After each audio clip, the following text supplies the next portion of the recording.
ప్రభువైన యేసుక్రీస్తు నామములో ఈ మాచనపల్ల గ్రామ నివాసులందరికీ కూడా శుభములు తెలియజేసుకుంటా ఉన్నామండి. ఈ యొక్క ఉదయకాల సమయంలో స్వాతంత్ర దినోత్సవ సందర్భంగా మీ మధ్యకు యేసు ప్రభు వారి యొక్క మంచి శుభవర్తమానం మేము తీసుకొని వచ్చినాం. మీరందరూ ఎక్కడ ఉన్నా కూడా కొన్ని నిమిషాలు యొక్క దేవుని మాటలు విని దేవుని యొక్క దేవుని ఆశీర్వాదం పొందాలని ప్రేమతో మిమ్మల్ని ఆహ్వానిస్తా ఉన్నాం. ఇప్పుడు మేము మీ మధ్యకు పాట పాడుకుంటూ రావడం మీరు చూసింటారు.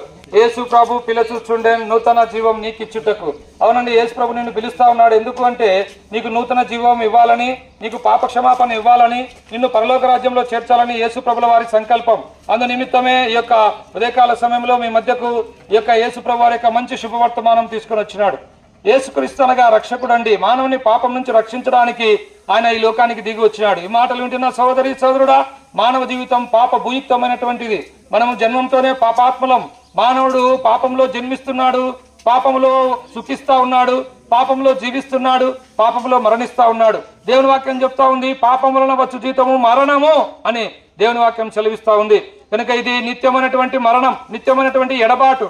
కనుక ఇది నిత్య మరణం నుంచి నిన్ను తప్పించాలని, ఆ యొక్క పరలోకంలో నిన్ను చేర్చాలని పరమాత్ముడైనటువంటి ఆ దేవుడే నరావతారిగా లోకరక్షకుడుగా ఈ భూమి మీదకి అవతరించాడు. ఆయనే యేసు క్రీస్తు ప్రభుల వారండి. యేసు అంటే రక్షకుడు, క్రీస్తు అనగా అభిషక్తుడు.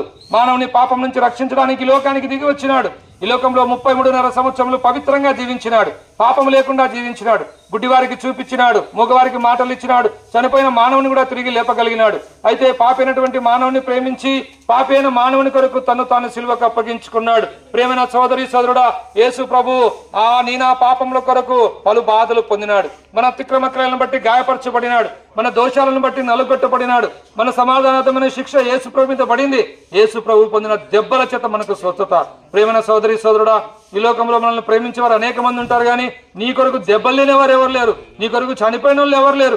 యేసు ప్రభు ఒక్కడే మానవుని పాప పరిహారార్థం ఆయన సిలువలో మరణించినాడు. సమాధి చేయబడి 3వ దినాన మరణం జయించి తిరిగి లేచినాడు. ఈ మాటలు వింటున్న సోదరి సోదరుడా, నువ్వెవ్వరైనా సరే, ఎంత కాలం నుంచి పాపములు చేసిన వాడవైనా సరే, నీ పాపముల సంఖ్య ఎంత పెద్దదైనా సరే, అలాగూ నువ్వు యేసు ప్రభు దగ్గరికి వచ్చి, యేసు ప్రభువా నేను పాపిని, నన్ను క్షమించు, నీ రక్తంతో నా పాపం కడుగునక చిన్న ప్రార్థన ఇష్టపూర్వకంగా చేసుకుంటే చాలు. యేసు రక్తం ప్రతి పాపం నుంచి నిన్ను కడిగి పవిత్రులుగా చేస్తుంది. నీ హృదయం శుద్ధి కాబడుతుంది. నెమ్మది, శాంతి, సమాధానం, సంతోషం దేవుడు నీకు ఇవ్వాలని ఇష్టపడతా ఉన్నాడు.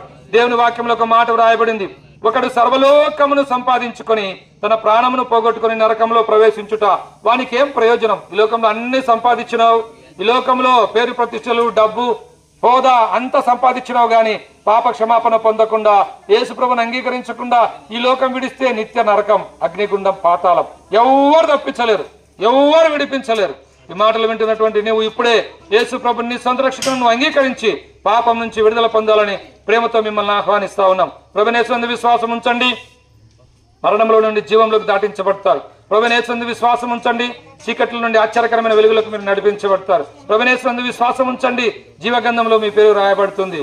కనుక ఈ మాటలు వింటున్న సోదరి సోదరుడా, మీకు ఇంకా ఎక్కువగా తెలుసుకోవాలని ఆశ కలిగితే మా సహోదరులు మీ వద్దకు చిన్న చిన్న కరపత్రాల పుస్తకాలు తీసుకొని వస్తున్నారు. వాటిని తీసుకురండి, చదవండి, సత్యాన్ని గ్రహించండి. మీ అందరి కొరకు మేము ఇప్పుడు ప్రార్థన చేస్తాము.